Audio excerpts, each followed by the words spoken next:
जम्मू कश्मीर में असेंबली के चुनाव आने वाले हैं, लेकिन असेंबली के चुनावों के बीच में जब आपको खबर यह मिले कि एक वो पार्टी जो दुनिया की सबसे बड़ी पार्टी है, वो पार्टी जो पार्टी जम्मू कश्मीर में चुनाव से पहले ही आश्वस्त है इस बात को लेकर कि सरकार उन्हीं की बनने जा रही है, अगर उस पार्टी का एक बड़ा लीडर युवाओं को अपने घर के दरवाजे पर देखकर 8 घंटे उनको बिठा के रखता है और 8 घंटे के बाद आकर कहता है कि घर चले जाओ, तुम्हारा कुछ बनेगा नहीं, तो इससे आपको इस बात का अंदाजा लगाना चाहिए कि किस तरह का लोकतंत्र जम्मू कश्मीर में वापस आने जा रहा है। लोकतंत्र में तो लोकतांत्रिक तरीके से जो लोग चुने जाते हैं उनको हर समय इस बात का आभास होता है कि जिनको हम अपने दरवाजे पर 8-8 घंटे बिठा रहे हैं, वोट इन्होंने ही डालना है। लेकिन जब आप इस बात को लेकर आश्वस्त हो कि वोट डालते वक्त इनके लिए मुद्दा नौकरी नहीं होगा, इनके लिए मुद्दा अस्पताल, बिजली, सड़क, बेरोजगारी नहीं होगा, मुद्दा होगा कुछ और आप जानते हैं आजकल 2 ही तरह के मुद्दे ट्रेंडिंग हैं। एक तो धर्म से जुड़े हुए मुद्दे और दूसरे अंतर्राष्ट्रीय लेवल के मुद्दे।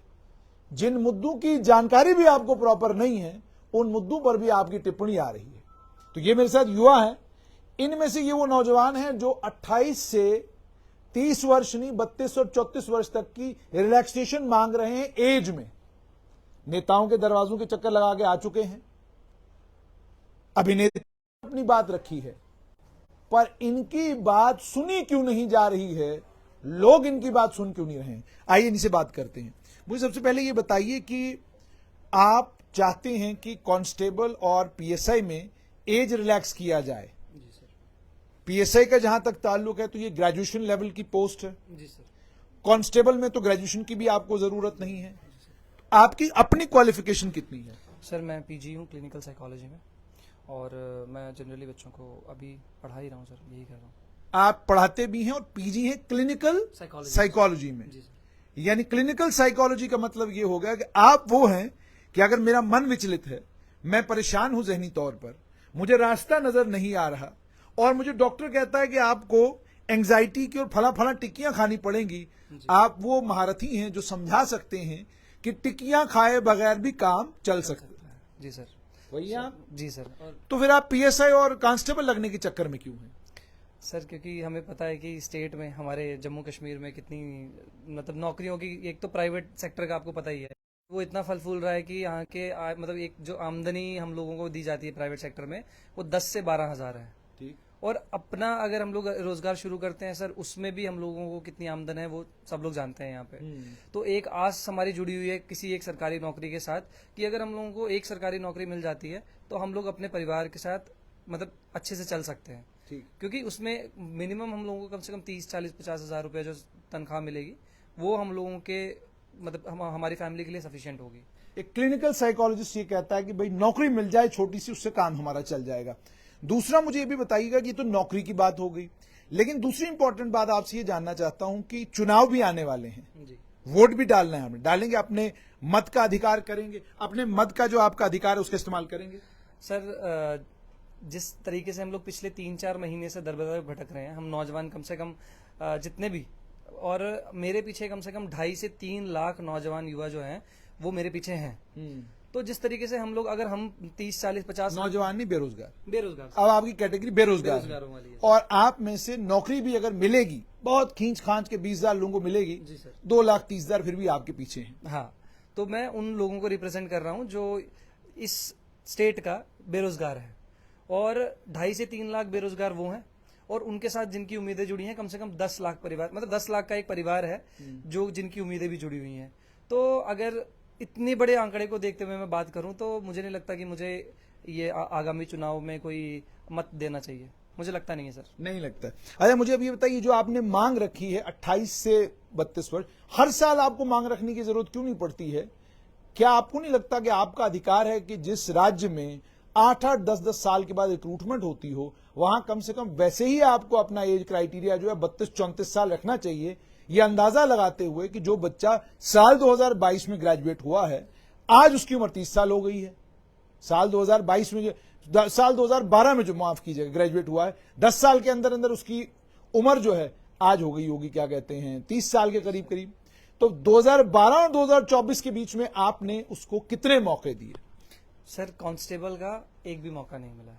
ठीक है। और पीएसआई का? एक मौका सर। एक मौका मिला जी सर। और दो मौके, एक 2016 में और दूसरा 2023 में, दो 23 मौके में। मिले। जी सर। यानी 8 साल में अगर हम बात करें, 12 साल में दो मौके। 2 मौके। तो इस प्रणाली को ध्यान में रखते हुए आपको खुद क्या लगता है एज ए क्लिनिकल साइकोलॉजिस्ट, कितनी एज रिलैक्सेशन होनी चाहिए? सर कम से कम 32 से 34 साल के बीच में जो एज रिलैक्सेशन है वो दी जानी चाहिए, क्योंकि 2016 में ये वैकेंसी आई है दिसंबर में। अब 2016 में वैकेंसी आई है और अब 2024 में वैकेंसी दी जा रही है, तो सर 8 साल के जो एक टाइम गैप है उसको कवर करने के लिए सर एटलीस्ट आने वाले मतलब एटलीस्ट 3 से 4 साल की एज रिलैक्सेशन तो बनती है। अब जब भी हम किसी भी नेता के पास जाते हैं, जितने भी वरिष्ठ अधिकार नेता हैं हमारे यहाँ के, तो उनका एक ही तर्क होता है कि आप लोग तो बुढ़े हो गए हैं, कि 28 साल से ऊपर चले गए हैं। 28 साल में आप बुढ़े हो गए? हाँ जी सर। अच्छा, नोट जब आप वोट डालने जाएंगे तो ख्याल रखना इस बात का कि 28 साल की उम्र में बुढ़े हो गए हैं। तो उनका तर्क यही होता है कि 28 से ऊपर वाले जवान कब होते हैं? 45 की उम्र में?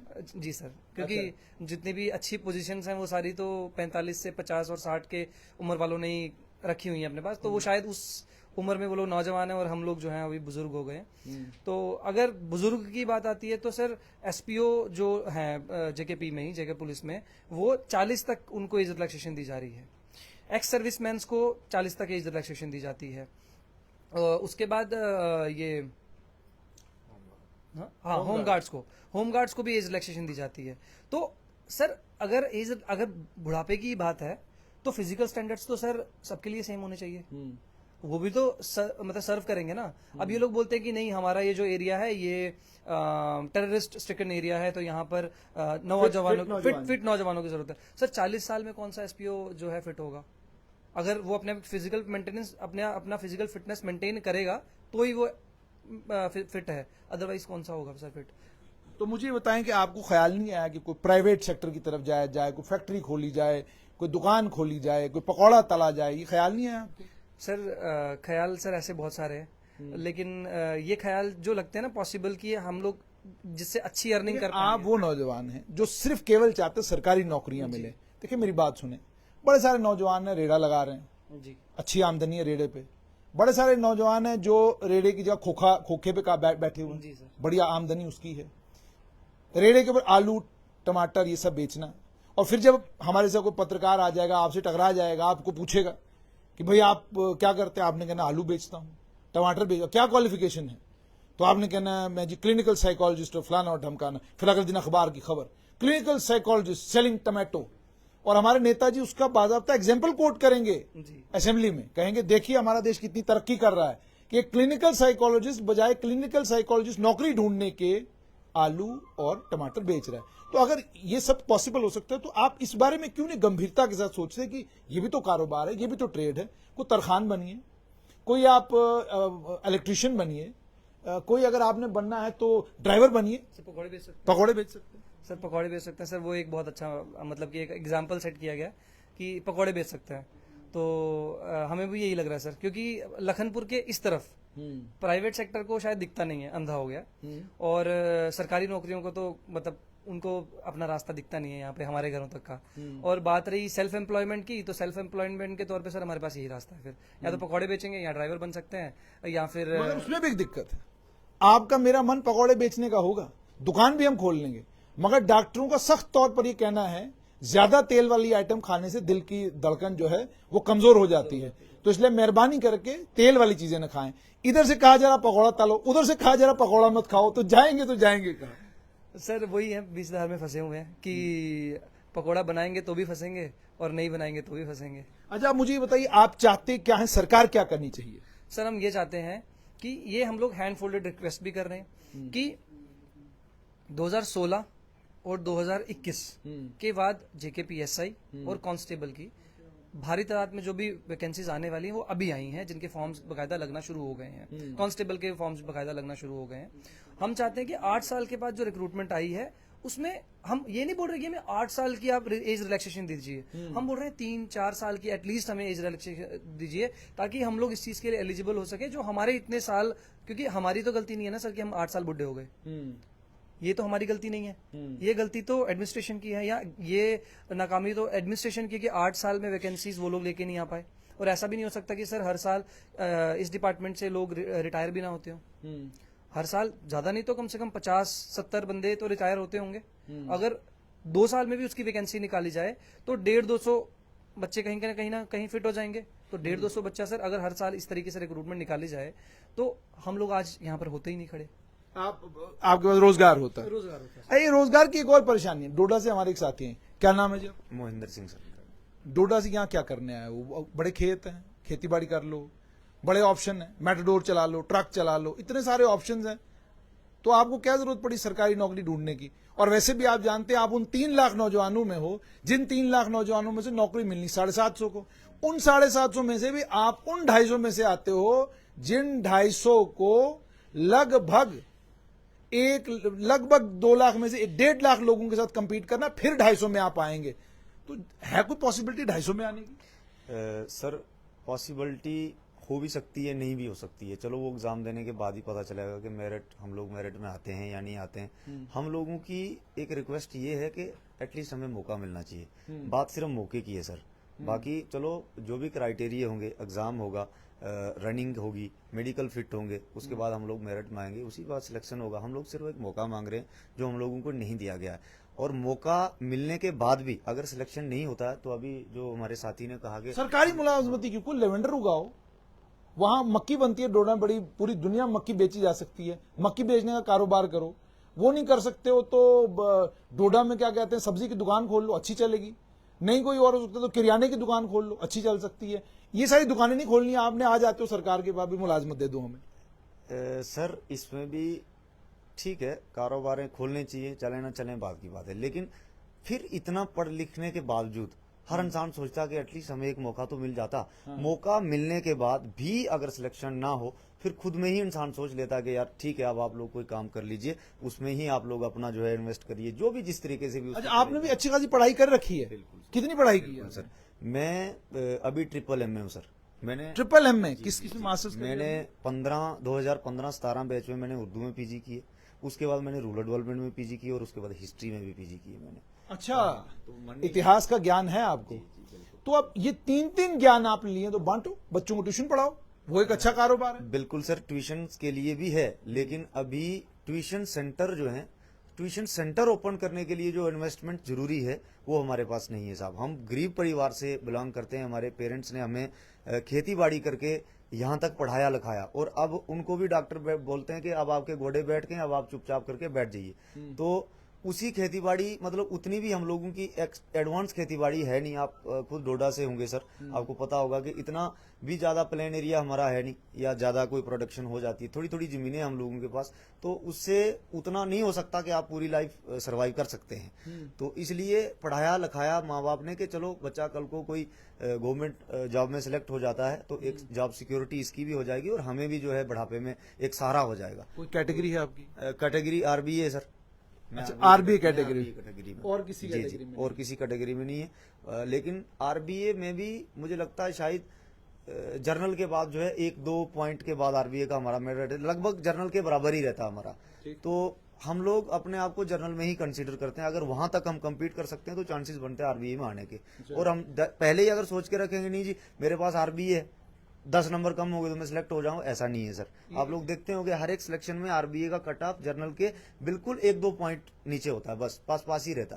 तो अब हम लोगों को compete तो करना पड़ेगा, लेकिन compete तब करेंगे सर जब हमें मौका मिलेगा। नहीं, आप मौका चाहते हैं, हम मौका और चाहते हैं। माहौल भी चूंकि चुनावी है तो इसमें सरकार को भी इस बात का ख्याल रखना चाहिए कि ये अगर कोई मेरे पास 15-20 बच्चे और कोई 50 एक बच्चे बाहर खड़े हैं तो कोई 100 के लोग अगर मेरे पास पहुंचे तो इसका मतलब ये होगा कि ये कह रहे जी कुछ और कहें। क्या कहना है सर? अभी जो ongoing recruitment police sub inspector की आने वाली, नहीं कांस्टेबल की चल रही है और सब इंस्पेक्टर की आने वाली है। हम बात करेंगे कांस्टेबल की। सर 2016 में जम्मू कश्मीर में ऑल डिस्ट्रिक्ट की भर्ती हुई थी जिसमें सारे डिस्ट्रिक्ट पार्टिसिपेट कर सकते थे कांस्टेबल में। तब मेरी उम्र 21 साल थी सर। 2016 में मैं 21 साल था, मेरी 1995 की डेट ऑफ बर्थ थी, और तब मेरी मास्टर्स चल रही थी यूनिवर्सिटी में। मैंने ये नहीं सोचा था कि मैं ओवरेज हो जाऊंगा, मैं 28 पार हो जाऊंगा और एक रेगुलर पुलिस की भर्ती जो है नहीं आएगी। मतलब मुझे ये कोई ठेकेदारों की पुलिस नहीं है सर, जिसमें कोई टेंडर भरेगा और जब टेंडर भरा तभी नौकरियां निकाली। ये अब एक यूटी है, तब स्टेट थी, अब यूटी है।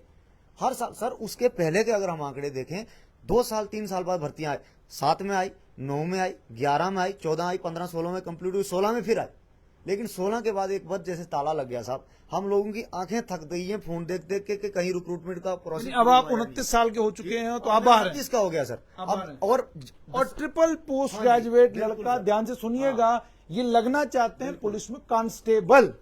कांस्टेबल लगना चाहते हैं। बिल्कुल बिल्कुल सर। अब हमारे पास यही एक रास्ता था कि चलो कोई बात नहीं, कांस्टेबल भी अगर हम लग जाएं, एटलीस्ट गवर्नमेंट नौकरी तो है, जिस काम मतलब जो हम लोगों ने आशाएं लगा के रखी थी, जो हमारे घर वालों की उम्मीदें हैं, क्योंकि हमारे पास इतना पैसा इन्वेस्ट करने के लिए है नहीं कि हम अब मैं पढ़ाता हूं ट्यूशन में, लेकिन मैं अपना ट्यूशन सेंटर नहीं खोल सकता क्योंकि परमिशन के लिए बहुत सारी रिक्वायरमेंट्स हैं। वो मैंने पूरा हिसाब लगाया तो मैं बोला कि यार ये तो मेरे से नहीं हो सकता क्योंकि बहुत खर्चे का काम, इससे बेटर है किसी के ट्यूटोरियल में जाके पढ़ाऊं। सर मैं पिछले 4 सालों से मतलब कोचिंग सेंटर में पढ़ा रहा हूं, और इंतजार साथ में ये भी है कि चलो लास्ट पीएसआई की जो रिक्रूटमेंट हुई थी, हम ये नहीं कहेंगे कि हमें मौका नहीं मिला, पीएसआई में मौका मिला सर, लेकिन उसमें बिल्कुल छू के निकल गया, वो कम मार्जिन से जो है हम रहे। ट्रंप वाला काम हो गया, कान से गोली छू के निकल गई। ठीक है, तो एक और भाई साहब हैं, लेकिन कांस्टेबल में मौका नहीं मिला सर। 8 सालों से कोई भी मौका नहीं मिला है। बॉर्डर बटालियन की एक भर्ती हुई है सिर्फ बॉर्डर डिस्ट्रिक्ट के लिए, और वो भी बॉर्डर के 10 किलोमीटर अंदर तक। बॉर्डर डिस्ट्रिक्ट वाले भी पूरे पार्टिसिपेट नहीं हुए।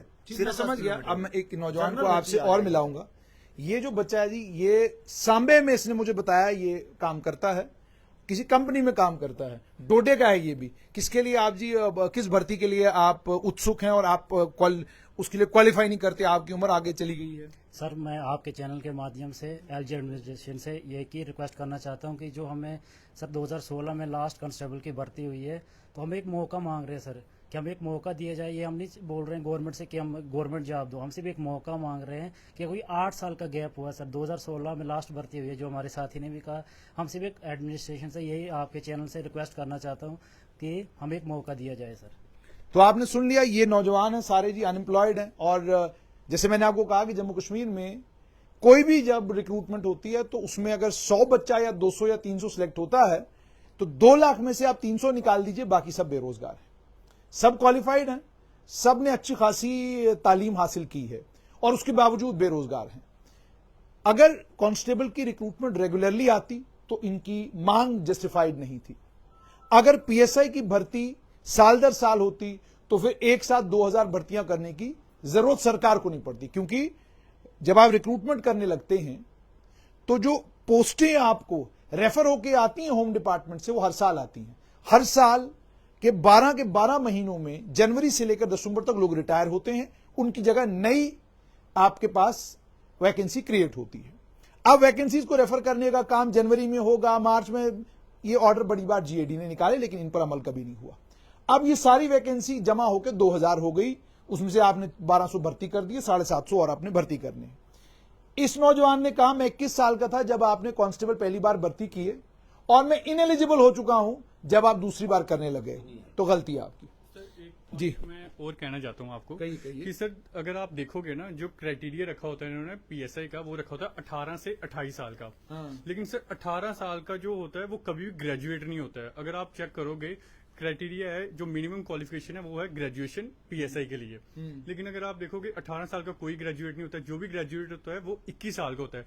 हमारा ये मानना है कि अगर वो 21 साल का ग्रेजुएट होता है तो आप क्या करो कि उसकी जो मिनिमम क्वालिफिकेशन चाहिए होती है, क्राइटेरिया चाहिए होता है, वो रखो आप 21 से 28 का, मतलब जो 3 साल पहले कम किए हुए हैं वो 3 साल आप आगे बढ़ा दो कि 21 से 31 का कर दो।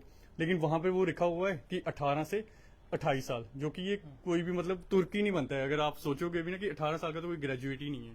तो आपने सुन लिया, ये इनके तर्क हैं, वितर्क हैं, लेकिन मामला सिर्फ ये कि जम्मू कश्मीर की सरकार से इनका आग्रह ये है कि एक तो एज रिलैक्सेशन किया जाए, और दूसरा वो बच्चे जो रेजिग्नेशन वैकेंसीज के अगेंस्ट वेटिंग लिस्ट को ऑपरेट करने की गुजारिश कर रहे थे, उनकी गुजारिश अभी वैसी की वैसी है।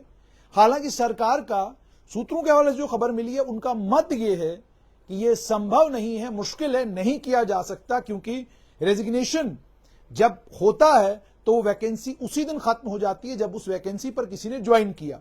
ज्वाइन करने के बाद वो वैकेंसी खत्म हो गई, उसे दोबारा डिपार्टमेंट को रेफर करने पड़ेगा, उसके बाद जाकर उसकी रिक्रूटमेंट होगी। तो रेजिग्नेशन के अगेंस्ट वेटिंग लिस्ट ऑपरेट हो, इसकी संभावना ना के बराबर है। ये जानकारी मुझे मिली है, अभी उस पर कोई विचार नहीं चल रहा। लेकिन जहां तक ताल्लुक है इसका एज रिलैक्सेशन का, उस पर सरकार गंभीरता के साथ सोच विचार कर रही है। जल्द हो सकता है कोई अच्छा फैसला भी आए, मगर फिलहाल इन बच्चों की गुहार ये कि हमने दुनिया भर की तालीम पढ़ी, दुनिया भर की तालीम पढ़ने के बाद हम लोग अब प्राइवेट अपने काम कर रहे हैं। इतनी तालीम हासिल करने के बाद भी हमें नौकरी में, रिक्रूटमेंट में पार्टिसिपेट करने का मौका नहीं मिल रहा। मौका मिलना चाहिए हमें। हमें अब फेल हो जाए, हम बाहर निकल जाएं, कोई बात नहीं, लेकिन मौका जरूर मिलना चाहिए। और मौका इसलिए भी मिलना चाहिए ताकि ये बच्चे भी ये कह सकें कि जनाब हमें कम से कम इस सरकार ने 30 साल की उम्र तक, 32 से 34 साल की उम्र तक मौके दिए कि आप कोशिश करिए कि आप सरकारी मुलाजिमत हासिल कर सके। ऑलरेडी रिजर्वेशन के चलते जनरल कैटेगरी के लिए बचा कुछ नहीं है। जो बचा हुआ है उसमें जिनको मौका मिलना चाहिए उन सबको मौका दिया जाना चाहिए।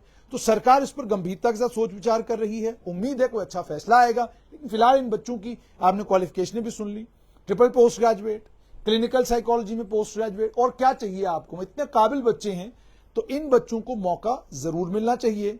उम्मीद और तवक्का यही कि सरकार जल्द इन बच्चों को इस इम्तिहान में पार्टिसिपेट करने का मौका देगी।